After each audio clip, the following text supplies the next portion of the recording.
dans RFM Matin. émission bi yeewaa Sénégal. jërëjëf oustaz Mor ba altine bi di ñëw incha allah ci beneen yóbbal RFM matin 7h42 minutes ñu dalal suñu gan Daouda Ba ñu ngi leen nuyoo. maa ngi leen di fay Anna Rocha. ànd waaw di nuyu auditeurs yi ñuy déglu ci RFM. dañuy ànd ci waxtaan bi ak Georges Déthié Diop ndokkale ndax yaa ngi may xamal ni léegi yow yaay porte parole nekkatul porte parole adjoint mais porte parole du parti Rewmi waxtaan gi li ko sabab mooy dialogue politique bi ñu tàmbalee démb ak ndaje bi doon am ak ministre de l'intérieur Aly Ngouille Ndiaye am na yenn nag ci opposition bi ñoo xamante ne dañ ko boycotté ndaje boobule ci mel ni PDS PASTEF yéen defe naa ni front de résistance bi moo leen fa teewaloon lan mooy seen gis-gis ci biir réew mi ci boycottu parti opposition bi. maa ngi nuyu auditeurs RFM yëpp ci Sénégal di la jaajëfal ci invitation bi di leen nuyu yow ak Georges Déthié Diop di la ñaan tuuti rek wéyal ay jaale dañoo fanaanoo naqar ak tiis à réew mi suñu benn papa suñu maam ku tudd Dugutugi Traoré nekkoon trop fidèle ak proche de Idrissa Seck moo làqu génnu àdduna au nom du président Idrissa Seck du parti Rewmi ñu ngi koy jaale famille am ñu ngi koy jaale militant wu Rewmi ñi nga xam ni papa la woon ci ñoom maam la woon ci ñoom ñu koy naxarlu di ko métitlu tiis boobu di ko jaale famille am ak ay proche am bu ma jugee ci loolu damay jaale aussi cantangun yi ak sénégalais yëpp làqu seen kilifa boobu di Cheikh Béthio Thioune muy tiis bu ñu bokk ñun ñëpp au nom du président Idrissa Seck et du parti Rewmi ñu ngi leen koy jaale ko jaale sénégalais yi ak cantakun yi waaw sa question donc pour répondre ci muy affaire u dialogue national bi ñu commencé démb mën naa ni sax dialogue bi commencé gul liñ fa doon waxtaanee mooy li nga xam ni naka la dialogue boobu nar a tëddee ñun nag parti Rewmi dañoo bokk ci biir front de résistance nationale bi nga xam ni réunir na àllarba dajale njiit yu bëri ci opposition bi et parti Rewmi teewoon fa à travers Idrissa Seck et Déthié Fall son vice-président donc ba ñu fa teewee nag bëri woon na ay avis yu divergents ñii xëcc nañ jàll fii ñii jaar nii ñii ne dañuy dem ñii ne duñu dem ainsi de suite il fallait donc faire un choix entre deux choses la raison et la violence ñun Rewmi en tout cas le président Idrissa Seck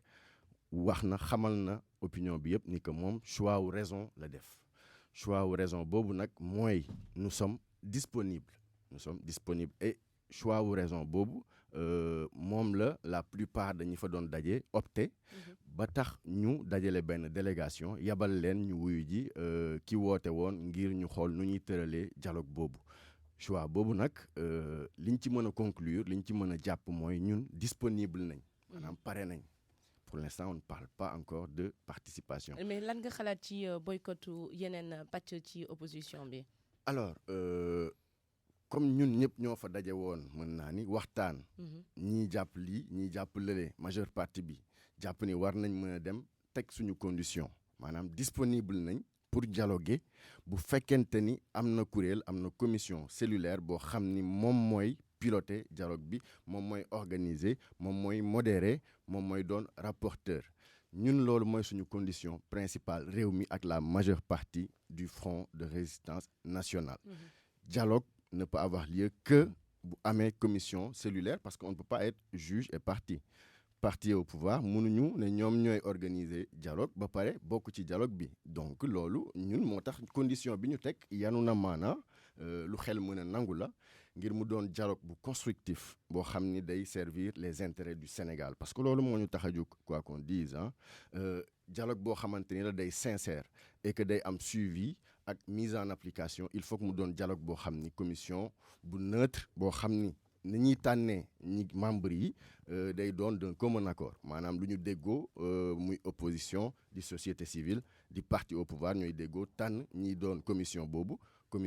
mooy piloter mooy modérer mooy doon rapporteuru dialogue bi loolu mooy suñu condition pour ñu bokk ci dialogue mooy condition wu Rewmi ak la plupart des partis yiy composé Front national de résistance. Georges loolu moo di seen position donte sax tontoo ci laaj yi nga xamante ne moom mooy seen position wala seen gis-gis ci boycottu ñeneen ñi nga xamante ne ñoo ne du ñu dem waaye laaj bi mooy nee nga choix wu raison donc mën nañoo jàpp ne yéen da ngeen revenir à la raison ndax yàgg na yéen a ngi boycotté yenn concertation yi lan moo changé ci diggante bi ba ngeen dem wuyu. dara changé wul musuñu tàqalikoo ak raison position yi ñu doon jël dafa dëppoo ak les intérêts du Sénégal dafa dëppoo ak li peuple bi di xaar ci politique non du intérêt du moment parce que gis nañ ni dialogue ya ñu daan woote justement genre monologue la woon maanaam ki woote day ñëw def ay proposition naam dina am ñenn ñu fa teew discuter ci bu ñu xoolee ca mujjantal ga li mu proposé mooy am loolu donc du woon dialogue monologue la donc on avait raison de ne pas dem ci dialogue yooyu loolu la ñu yàgg a gis donc loolu dëppawul ak li peuple bi doon xaar ci ñun maintenant leer te wóor mooy bu ñu tëbee yow mi boo woote woon fii dialogue ci biir RFM di ñu fa gis parce que réew mi ak président Idrissa Seck li leen soxal mooy nekkinu sénégalais yi nu ñuy demee kanam nekkinu sénégalais nan la ci ñoom ci seen bopp di ci yëgee yokkute en tout cas ak li nga xam ne moo leen seulement lii seen exigence ci dialogue bii nii maanaam une personnalité neutre wala une benn comité benn commission bi nga xamante ne mooy gérer mbir mi kenn du ci far loole buñ jéemee xool balance bi ci concertation yi jiitu élection yi mën nañoo ne lu ni mel amoon na fi ndax ab personnalité neutre moo doon jiite concertation yooyu. déedéet lu ni mel amu fi woon parce que personnalité boobu président moo ko taboon man li ma la wax léegi mooy commission bi ñuy teg léegi qu'est-ce que vous faites. commission ki nga xamante ne moo di l'ambassadeur Seydou Nourou Ba. ma ñëw dafa far wala. kooku moom laa la wax dafa far am déet du wax ji daa am ku ko taboon te bu ñu xoolee ba ci biir sax am na ñu ne dafa faroon tab boobu la ñu nanguwul li ñu nangu mooy ñiy nekk ci commission boobu ñun ñoo leen di tabandoo ñun ñooy wax kan ak kan moo fay nekk ñu d'accord ci ñun ak société civile ak pouvoir bokkul ak li amoon pouvoir moo nommé woon kenn pour mu jiite dialogue ñun li ñu namm tey jii mooy ni que dañuy joxañ ne diw war na ci bokk kële ñëw ne diw war na ci bokk ñu toog waxtaan ci saytu ko. mais le dernier mot reviendra toujours au président moom mooy tab bu proposition amee. non mooy justement jàpp ñi ñu propose ne kii la. non c'est-à-dire président camp présidentiel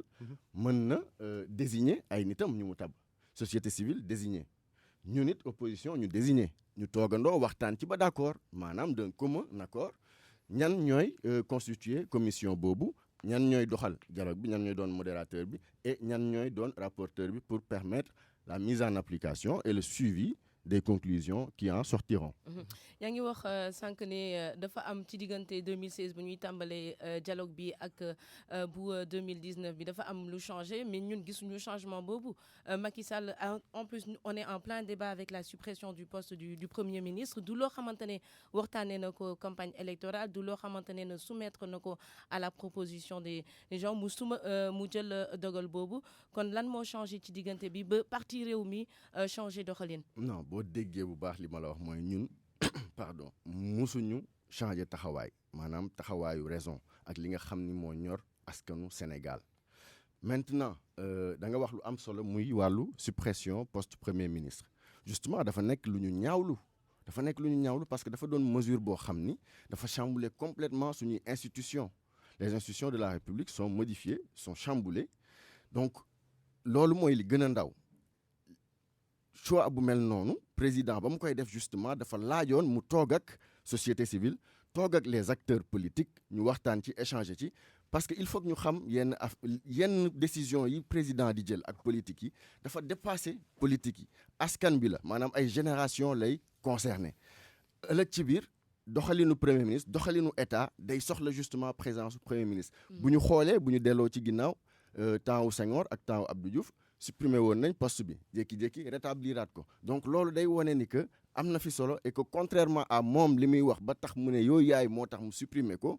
dëppawul réellement ak li am donc mu doon effectivement lu ñu ñaawlu lu ñu naxarlu on l'a dit et dommage que toogul waxtaan ci ak acteurs yi ak société civile. De toute façon maintenant c'est déjà acté jot ngeen ci terme de référence yi démb est-ce que commencé ngeen ko jàngat.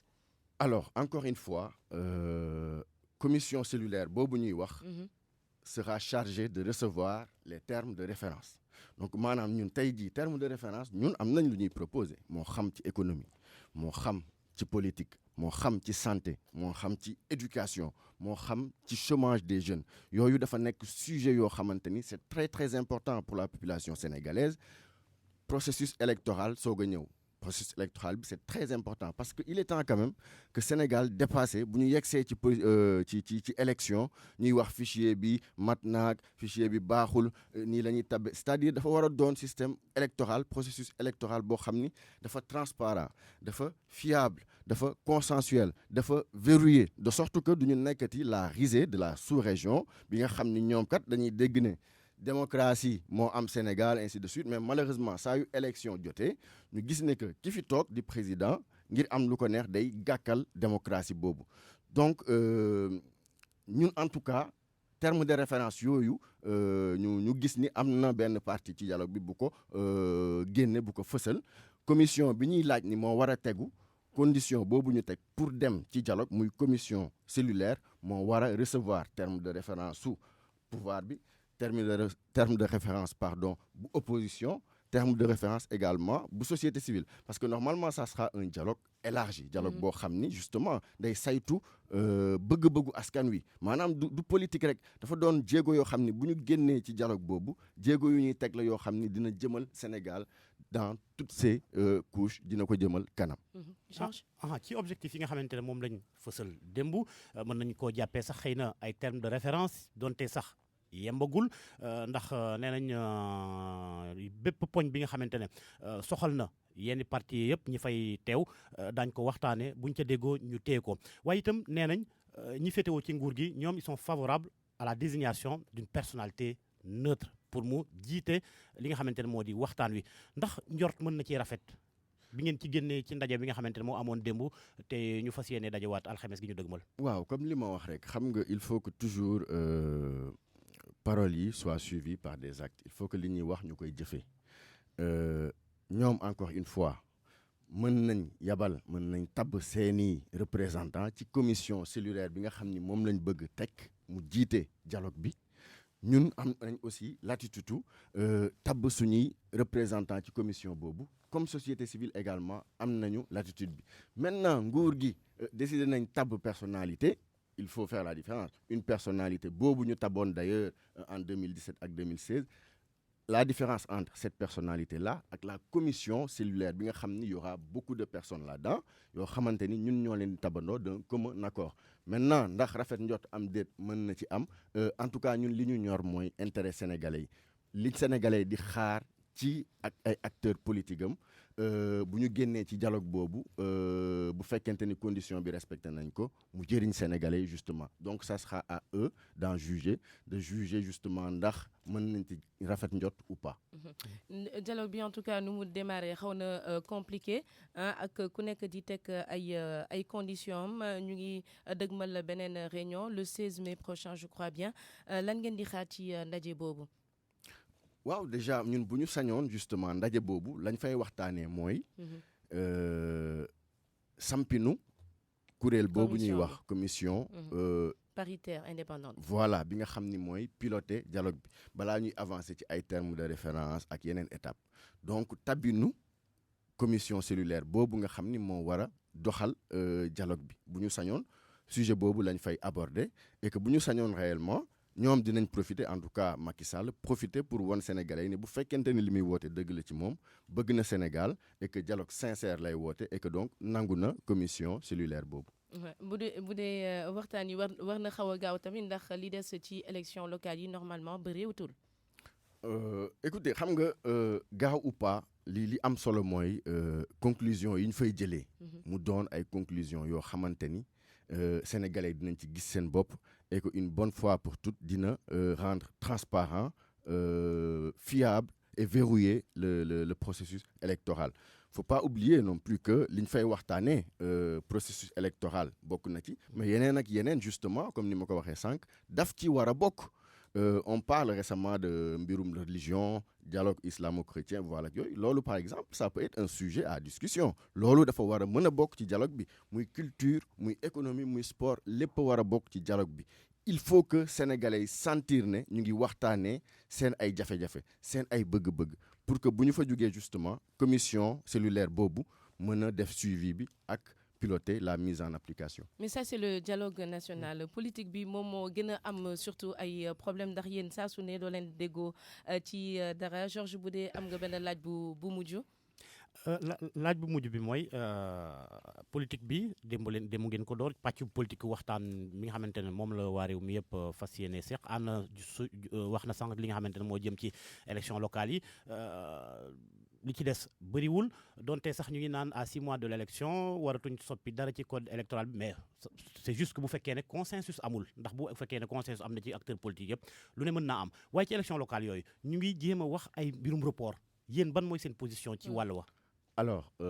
réew mi ak président Idrissa Seck li mës a doon seen position ci wàllu élection mooy le respect du calendrier républicain date yi ñu prévoir moo tax d'ailleurs moo doon wax naan dialogue bi dafa war a sceller une bonne fois pour toutes